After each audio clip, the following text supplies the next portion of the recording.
Kad u visokom kažete Samir Džafić, pa eto, neko će znat, neko neće, ima neko, također se tako zove, neko ne, ali kad kažete Deba, onda 99,9% ljudi zna o kome je riječ. Deba poznat kao druželjubiv čovjek, kao čovjek vezan i za sport, i za ljude, i za djecu u ovom gradu, ali poznati po svojoj humanosti. Svi mi znamo šta znači krv, znamo šta znači ta tečnost, opet kažem, koja život znači, a Deba već dugi niz godina ili nekoliko decenija pokušava na svoj način pomoći ljudima kojima je zaista to potrebno. Dakle, nedavno u Crvenom krstu u Visokom Deba je dobio i zahvalnicu, tačnije priznanje, za 75 puta darovanu krv. Taj broj je, znam, evo rekao si malo prije, i mnogo veći, ali evo prije svega čestitke. Zaista humana stvar, ne samo od tebe, nego od svih onih koji daju krv. Ljudi to možda ne shvataju na najbolji način, ali evo, kako se ti osjećaš nakon ovog priznanja? Šta ja znam, to je velika je to stvar. Prvenstveno ne dajem krv zbog nekih priznanja, ali šta ja već znam. Volim jednostavno, eto, ako mogu nekom pomoći da pomognem, ako ne treba ni odmagat. Krv dajem već dugi niz godina, davne 87. sam prvi put dao krv. To je bilo u Somboru, u JNA. Šta znam, probudila se nekako ta želja i volja i htjenje da nastavim to da radim. Drago mi je što sam zdrav i što mogu još da to tako pomognem koliko mogu da pomognem.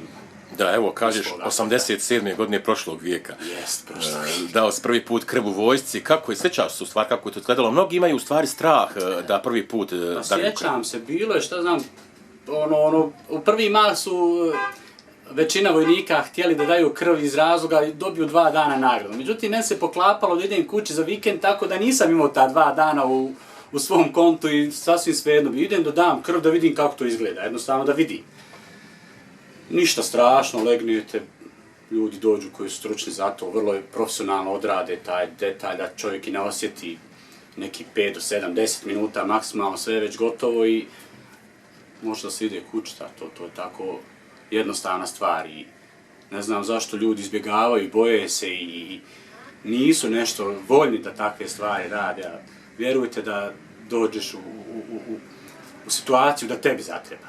Onda se moraš zapitati. Da, evo, nastavio se nakon 87. Eto, jedan put, drugi put, treći put, priznanje za 75 puta, ali rekao si, evo malo prije snimanja, taj broj je stigao do brojke 86. Juče je baš bila akcija, eto, 86 puta. Kakva ti inače sjećanja vežu? Znam, pretpostavljam da ima i onih loših sjećanja, nažalost, po lošim stvarima, čak i u ratnom periodu, dakle nisi nikada prekidao. Je li ostalo nešto upečatljivo? Jest, dobro se sjećam, 7.7.95. Taj datum je ostao urezan jer je taj datum crnim slovima upisan za naš grad. Bilo je dosta poginuli i dosta ranjenih. I ja se sjećam da sam dotrčao u dom zdravlja, granata udarila pa minutu prije. I ona se prašna sliježe, ja otrčavam dole u tu ratnu bolnicu. Doktor me pregleda, šta ti je, nije mi rekao doktore ništa. Čuo sam neko ima puno ranjenih, došao sam da dam krv.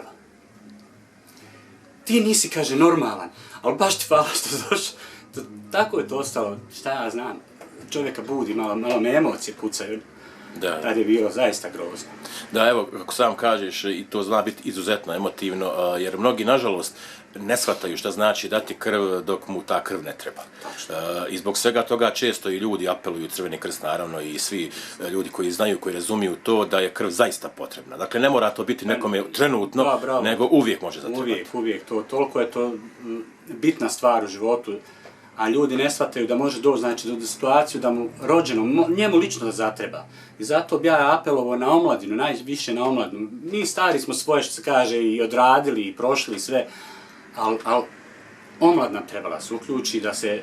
Juče bio sam oduševljen koliko je omladine juče dalo krv i vjerujte da to treba potencirati, da se što više omladina uključi u sam taj sistem pomoći, reći tako. Da, znam da ne ideš na brojke, ali pretpostavljam da je tebi cilj da pređeš broj 100. Pa volio bi, zaista volio to da se desi. Juče sam, eto, baš doktor, neko doktore, da mi je dostoje dogurat, nemoj sebi, kaže, opterećenje, neko opterećenje stavljati, kaže, obavezu, ali kad god, kaže, koliko god možeš ti, kaže, sasvim dovoljno odradio, kad bi, kaže, i drugi tako oko ti, to bi bila, kaže, pa eto, rekao, pred nama je, valjda ćemo uspjeti i to, doktore, samo Bože zdravlje, eto, uz obećanje još dosta litara krvi, jel? Naravno, ako Bog da, bit će i to. Hvala ti puno i da nastaviš i dalje pomagati ljudima, da budeš humanista na pravi način, a vjerujem da će mlađe generacije koje budu gledale ovo znati, prepoznati i izvući nešto iz tvojih riječi. Pa nadam se, eto, želja mi je da i drugi preuzmu, da budu bar dijelom humani, eto, ako ne mogu baš, neko ko ne može, ne mora, ako može, zaista mu bilo i poželjno, naprotiv, to ti odradiš jedan pregled koji je, ja mislim, oko 300 maraka da se odradi taj pregled, analiza krvi i samim tim si svjestan da si zdrav, da je to velika stvar. Hvala ti puno, Dejno. Ništa i drugi put.